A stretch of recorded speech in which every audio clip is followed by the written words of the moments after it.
After gathering their supplies from the various vendors in the bustling marketplace, the group was feeling confident in their preparations for the journey ahead. Caden led the way, his eyes scanning the crowd for anything unusual, while Darius and Aaron walked behind, talking strategy, and Alara, ever watchful, kept an eye on the group's surroundings. As they passed through a narrow alley between two market stalls, Caden felt a sudden tug on his belt. He spun around in time to see a small, dirty hand slipping away with his coin pouch. "Hey!"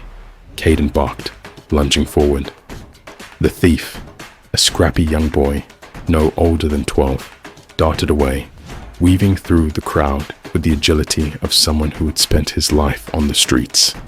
"Thief!" Darius called out, but the boy was already slipping out of sight. Caden pursued him, dodging through market-goers and carts, but the boy's speed was unmatched. "Let him go," Alara said with a sigh as she appeared beside him. "It's just a kid." "You won't catch him." Caden stopped, frustrated, but he knew she was right. "He took my coins," he muttered, looking down the alley where the boy had disappeared. "You can get more," Alara said. "He probably needs them more than you." With a sigh, Caden shook his head and turned back to rejoin the group. They continued their preparations, though the incident lingered in his mind. Their final stop before leaving was the town's blacksmith, a gruff man named Garrick, known for his skill in sharpening blades. His shop was a modest building on the edge of town, the sound of clanging metal filling the air as they approached. Inside, Garrick was working away at his forge, his thick arms hammering rhythmically as sparks flew. He looked up when they entered, wiping sweat from his brow with a weathered hand. "Ah, travelers," he grunted, setting his hammer down. "What can I do for you?" "We need our weapons sharpened," Darius said, laying his sword on the anvil. "We're heading into dangerous territory." Garrick gave a nod and inspected the blade with a practiced eye. "I'll have them sharp as the wind by morning." As they waited for their weapons to be tended to, a familiar figure slipped into the shop. The same boy from the market, dirty and disheveled, his eyes widening when he spotted Caden. He tried to back away, but Garrick caught sight of him. "Jax!" the blacksmith called out sternly. "What are you up to now?" The boy, Jax, froze, looking guilty as he held up Caden's coin pouch. "I wasn't going to keep it," Jax stammered. "I was just borrowing." Caden raised an eyebrow but said nothing. Garrick sighed, shaking his head as he gestured for Jax to come closer. "This boy's always getting into trouble," Garrick explained, placing a hand on Jax's shoulder. "His father died before he was born, and his mother, she passed giving birth to him. I've been looking after him ever since." Jax shifted uncomfortably under the scrutiny of the group, clearly used to fending for himself. "He's got a good heart," Garrick continued. "Just needs a bit of guidance. He lived a hard life." Caden, softening, looked at the boy again. There was something in Jax's eyes, a spark of defiance, mixed with a vulnerability that reminded him of himself at that age. "You should be more careful, Jax," Caden said, taking his coin pouch back. "Not everyone will be as forgiving." Jax looked up at him, surprised by the lack of anger in Caden's voice, and nodded sheepishly. "I know. I'm sorry." Garrick patted the boy on the back. "He'll learn eventually."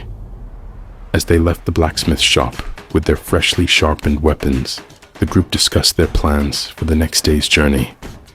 None of them noticed Jax watching them from the shadows, a flicker of curiosity and excitement in his eyes.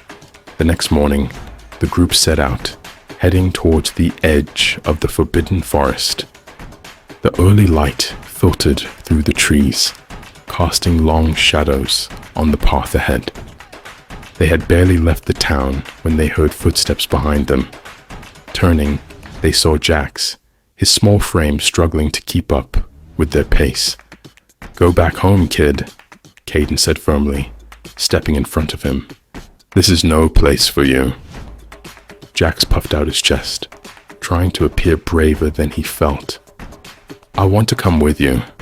I'm tired of sitting around while the old man looks after me. I'm not a child anymore. I want to see the world." Darius chuckled.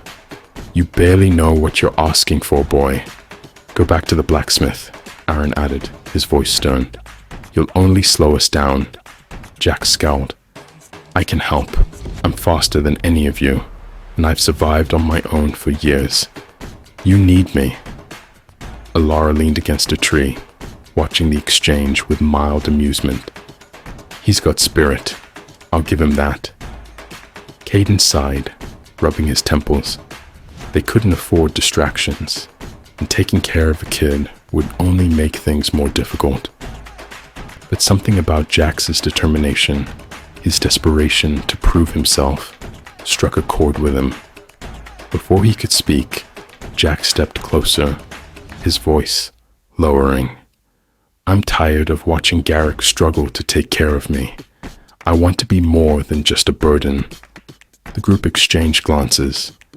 Caden could see that the others were wary, but Alara was the first to speak up. "Fine," she said, shrugging. "Let the boy come. He'll learn soon enough what he's in for." Darius groaned, but Aaron nodded in agreement.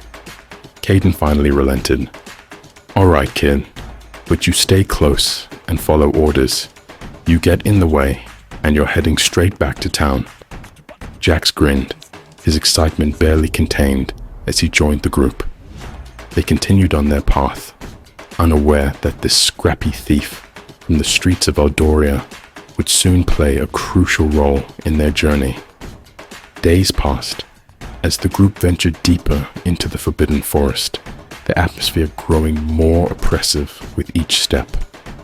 The trees seemed to close in around them, the air growing thicker with an unnatural chill. Jax proved to be resourceful, helping the group navigate through difficult terrain and spotting hidden dangers. He became a part of the team, though Caden remained cautious. There was still much about Jax that remained a mystery. As they approached the heart of the forest, their destination finally came into view.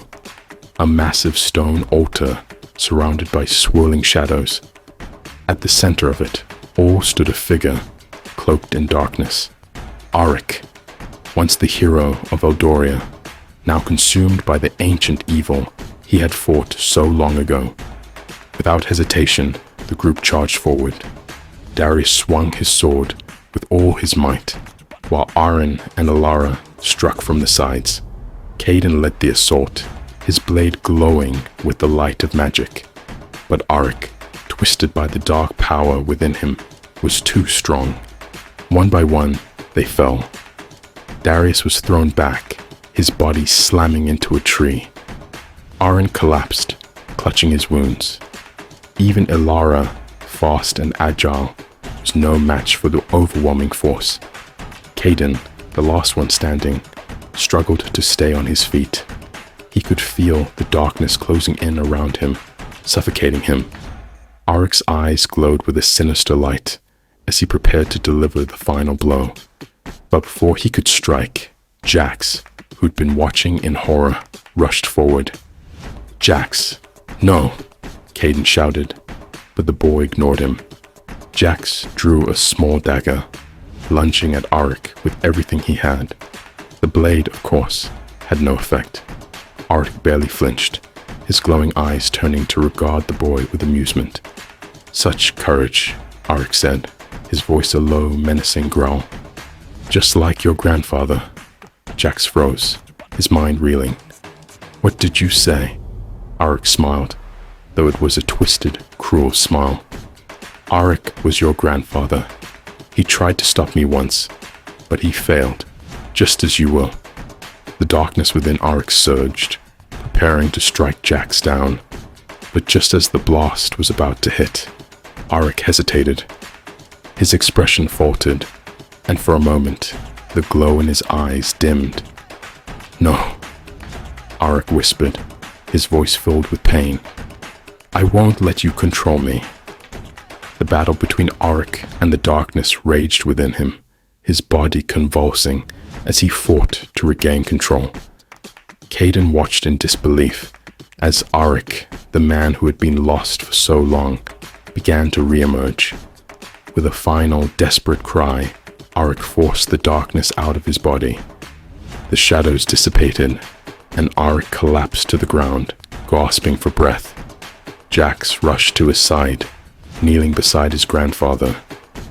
Auric looked up at Jax, his face pale and strained, but his eyes were clear for the first time in years. He reached out, placing a trembling hand on Jax's shoulder. "Jax," Auric whispered, his voice weak. "I'm so sorry for what I've done. For everything." Jax's eyes filled with tears, shaking his head. "You fought it. You didn't let it win." Auric smiled faintly, the warmth of it fleeting but genuine. "Be better than me. Lead with your heart. Don't let the darkness take you." Before Jax could say another word, Auric's body went limp, the last vestiges of his strength fading. The man who had once been a hero and then a villain died with a final breath, free at last from the evil that had consumed him for so long. Jax, still kneeling beside his fallen grandfather, wiped his tears, his heart heavy with grief. The others slowly approached, their own wounds forgotten in the wake of Auric's passing. Caden placed a hand on Jax's shoulder. "He saved us all in the end." Jax nodded, but the weight of the moment settled deeply in his soul. His grandfather's sacrifice had brought an end to the darkness, but a new journey was just beginning, one that Jax would face without Auric, but not without the lessons he had learned from him. The group stood in silence for a moment, paying their respects. The darkness that had plagued Eldoria for so long was finally gone, but the scars it left behind would not be easily forgotten. As they turned to leave, Jax whispered one final goodbye, vowing to honor his grandfather's memory, not as a villain, but as a hero who had fought until the very end.